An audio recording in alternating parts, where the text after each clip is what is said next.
আসসালামু আলাইকুম। Achieve education ইজলির পক্ষ থেকে সকলকে জানাচ্ছি স্বাগতম। আশা করি তোমরা সবাই অনেক বেশি ভালো আছো। আলহামদুলিল্লাহ আমিও খুবই ভালো আছি। নিয়ে আসলাম নতুন আরো একটি আপডেট নিউজ নিয়ে। যে তোমরা জানো তোমাদের শিক্ষা প্রতিষ্ঠান কিন্তু অনেক দিন ধরে বন্ধ রয়েছে এবং এই যে শিক্ষা প্রতিষ্ঠানগুলো সেগুলো খোলা সম্পর্কে প্রাথমিক ও গণশিক্ষা মন্ত্রণালয় থেকে একটি প্রতিবেদন জারি করা হয়েছে। তো আমি আজকে এই প্রতিবেদনটি তোমাদের সাথে শেয়ার করব। তো দেখো এখানে যে জিনিসটি বলা হয়েছে, বিষয় প্রাথমিক ও গণশিক্ষা মন্ত্রণালয়ের আওতাধীন প্রাথমিক পর্যায়ে শিক্ষা প্রতিষ্ঠান সমূহের শ্রেণী কার্যক্রম পুনর্দমে চালু করো। অর্থাৎ এইখানে যে প্রতিবেদনটি রয়েছে যেটি কিনা 13 আগস্ট প্রকাশিত হয়েছে, অর্থাৎ আজ প্রকাশিত হয়েছে, সেটির বিষয় হচ্ছে প্রাথমিক ও গণশিক্ষা মন্ত্রণালয়ের আওতাধীন যেসব প্রাথমিক পর্যায়ে শিক্ষা প্রতিষ্ঠান রয়েছে সেগুলোর শ্রেণী কার্যক্রম পুনর্দমক্রমে চালু করণ। অর্থাৎ শুধুমাত্র প্রাথমিক পর্যায়ে যে শিক্ষা প্রতিষ্ঠানগুলো রয়েছে সেগুলো খোলা প্রসঙ্গে। ঠিক আছে, দেখো এখানে এরপর বলা হয়েছে উপরোক্ত বিষয়ের পরিপ্রেক্ষিতে জানানো যাচ্ছে যে প্রাথমিক ও গণশিক্ষা মন্ত্রণালয়ের গত ৩/৮/২০২৪ তারিখের এত সংখ্যক স্মারকে জারিকৃত অফিস আদেশের কার্যকারিতা এত দ্বারা রহিত করা হলো। অর্থাৎ এটি স্থগিত করা, এটি বাতিল করা হয়েছে। রহিত মানে হচ্ছে বাতিল করা হয়েছে। প্রাথমিক গণশিক্ষা মন্ত্রণালয়ের আওতাধীন সকল সরকারি প্রাথমিক বিদ্যালয়, শিশু কল্যাণ ট্রাস্ট পরিচালিত শিশু কল্যাণ প্রাথমিক বিদ্যালয় এবং উপানুষ্ঠানিক শিক্ষা ব্যুরোর লার্নিং সেন্টার সমূহে পুনর্দমে শ্রেণী কার্যক্রম চালু করার প্রয়োজনীয় ব্যবস্থা গ্রহণের জন্য নির্দেশক্রমে অনুরোধ করা হলো। অর্থাৎ যত ধরনের শিক্ষা প্রতিষ্ঠান রয়েছে প্রাথমিক ও গণশিক্ষা মন্ত্রণালয়ের আওতাধীন সেগুলো যে শ্রেণী কার্যক্রম রয়েছে সেগুলো পুনর্দমে অর্থাৎ পুরোপুরিভাবে শ্রেণী কার্যক্রম চালু করার বিষয়ে প্রয়োজনীয় ব্যবস্থা গ্রহণের জন্য নির্দেশ করা হয়েছে। 2 নম্বরে দেখো এখানে একটা জিনিস বলা হয়েছে, জনস্বার্থে জারিকৃত এই আদেশ অবিলম্বে কার্যকর হবে। অর্থাৎ এই যে প্রাথমিক ও গণশিক্ষা মন্ত্রণালয়ের আওতাধীন প্রাথমিক পর্যায়ে শিক্ষা প্রতিষ্ঠানগুলো রয়েছে সেগুলোর শ্রেণী কার্যক্রম পুরোপুরিভাবে চালু হবে। তো আমি এখানে একটি প্রতিবেদন তোমাদের সামনে উপস্থাপন করছি যেটা কিনা jagonews24.com নামক একটি নিউজ পোর্টালে প্রকাশিত হয়েছে। এখানে বলা হয়েছে, দেখো প্রাথমিক বিদ্যালয়ে পুরোদমে ক্লাস চালুর নির্দেশ মন্ত্রণালয়ের। অর্থাৎ আমরা এখন যেটা দেখলাম সেটা কিন্তু প্রাথমিক গণশিক্ষা মন্ত্রণালয় থেকে প্রকাশিত হয়েছে।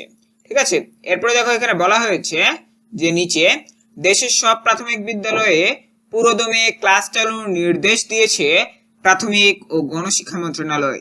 মঙ্গলবার 13 আগস্ট মন্ত্রণালয়ের সিনিয়র সহকারী সচিব সত্যজিৎ রায় দাসের সই করা অফিস আদেশে এ নির্দেশনা দেওয়া হয়।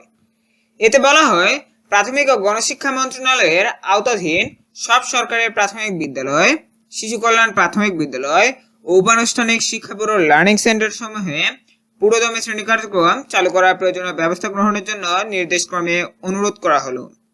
অর্থাৎ আমি তোমাদেরকে এখন যে প্রতিবেদনটি উপস্থাপন করলাম এখানে সেই প্রতিবেদনটি সম্পর্কে বলা হয়েছে, যেখানে কিনা বলা হয়েছে যে মঙ্গলবার 13 আগস্ট এটি প্রকাশিত হয় এবং এখানে বলা হয়েছে প্রাথমিক ও গণশিক্ষা মন্ত্রণালয়ের আওতাধীন যত ধরনের প্রাথমিক বিদ্যালয় রয়েছে সেগুলো পূর্ণদমে যাতে শ্রেণী কার্যক্রম শুরু করে। এরপরে দেখো বলা হয়েছে একই সঙ্গে প্রাথমিক ও গণশিক্ষা মন্ত্রণালয় থেকে গত 3 আগস্ট ক্লাস বন্ধ রাখার নির্দেশনা দিয়ে জারি করা অফিস আদেশের কার্যকারিতা রহিত করা হলো বলে এই আদেশে উল্লেখ করা হয়। অর্থাৎ এটি বাতিল করে দেওয়া হয়। রহিত মানে হচ্ছে বাতিল করে দেওয়া। ঠিক আছে, আচ্ছা, কারণ আমরা জানি যে 3 আগস্ট থেকে ক্লাস বন্ধ রাখার নির্দেশনা দেওয়া হয়েছিল কিন্তু। আচ্ছা, এরপরে দেখো বলা হয়েছে কোটা সংস্কার আন্দোলনের সহিংসতার পর গত 31 জুলাই এক বিজ্ঞপ্তিতে প্রাথমিক ও গণশিক্ষা মন্ত্রণালয় জানিয়েছিল 12টি সিটি কর্পোরেশন এবং নরসিংদী জেলার পৌর এলাকা সমূহ ছাড়া সব জেলার প্রাথমিক বিদ্যালয়ে 4 আগস্ট থেকে ক্লাস শুরু হবে। অর্থাৎ কোটা সংস্কার আন্দোলনের সহিংসতার পর কিন্তু এই যে নিউজটি সেটি কিন্তু দেওয়া হয়, একটি বিজ্ঞপ্তির মাধ্যমে এটি কিন্তু জানানো হয়। ঠিক আছে, আচ্ছা, তো এরপরে দেখো কি বলা হয়েছে নিচে, তবে সার্বিক পরিস্থিতির অবনতি হওয়ায় 3 আগস্ট এক বিজ্ঞপ্তিতে বলা হয় চলমান পরিস্থিতির বিবেচনায় আপাতত দেশের কোনো প্রাথমিক বিদ্যালয় খুলছে না, কবে খুলবে তা পরে জানিয়ে দেওয়া হবে। অর্থাৎ 3 আগস্ট কিন্তু এই কথাটাই বলা হয়েছিল যে প্রাথমিক বিদ্যালয়গুলো খুলছে না এবং কবে খোলা হবে সেটি পরবর্তীতে জানিয়ে দেওয়া হবে। তো আমরা জেনেই গেলাম যে 13 আগস্টের পর অর্থাৎ 14 আগস্ট থেকে শিক্ষা প্রতিষ্ঠান খুলে দেওয়া হবে, যেহেতু এখানে এই জিনিসটি বলা হয়েছে, ঠিক আছে, প্রতিবেদনে। এরপরে দেখো এখানে বলা হয়েছে 5 আগস্ট শেখ হাসিনার নেতৃত্বাধীন সরকারের পতনের পর সেনাবাহিনীর পক্ষ থেকে বলা হয় 7 আগস্ট থেকে সব শিক্ষা প্রতিষ্ঠান খোলা থাকবে। ওই দিন থেকে কিছু বিদ্যালয়ে ক্লাস হলেও অনেক প্রতিষ্ঠান বন্ধ ছিল, আবার উপস্থিতিও কম ছিল। অর্থাৎ যখন সরকার পতন হয় তখন কিন্তু সেনাবাহিনীর পক্ষ থেকে বলা হয়েছিল যে শিক্ষা প্রতিষ্ঠান খোলা হবে, মন্ত্রণালয় থেকে কিন্তু বলা হয়নি। মন্ত্রণালয় থেকে বলা হয়েছিল যখন সরকার ছিল তখন কিন্তু 3 আগস্ট থেকে ক্লাস হবে না, এটি কিন্তু বলা হয়েছিল।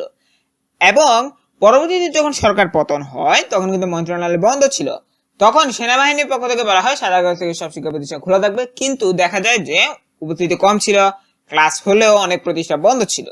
এবং পরবর্তীতে এখন যেহেতু আমরা জানি যে অন্তর্বর্তীকালীন সরকার গঠিত হয়েছে, সেক্ষেত্রে তাদের মন্ত্রণালয় থেকে আদেশ এসেছে যে তারা যেন শিক্ষা প্রতিষ্ঠানগুলো খুলে দেয়, যেটা আমরা এখন দেখতে পাচ্ছি। এরপরে দেখো এখানে বলা হয়েছে প্রাথমিক ও গণশিক্ষা মন্ত্রণালয় থেকে কিছু না জানানোয় শিক্ষক শিক্ষার্থী ও অভিভাবকরা ধোঁয়াশায় ছিলেন। সেনাবাহিনীর ঘোষণা 6 দিন পর অবশেষে মন্ত্রণালয় থেকে পুরো প্রাথমিক বিদ্যালয় ক্লাস চালানোর নির্দেশনা দেওয়া হলো। প্রাথমিক ও গণশিক্ষা মন্ত্রণালয় এটি কিন্তু আসলে যে প্রাথমিক শিক্ষা রয়েছে সেটি কিন্তু পরিচালনা করে, কিন্তু প্রাথমিক ও গণশিক্ষা মন্ত্রণালয় থেকে আসলে কিছু জানানো হয়নি, সেটি শুধুমাত্র সেনাবাহিনী বলেছিল।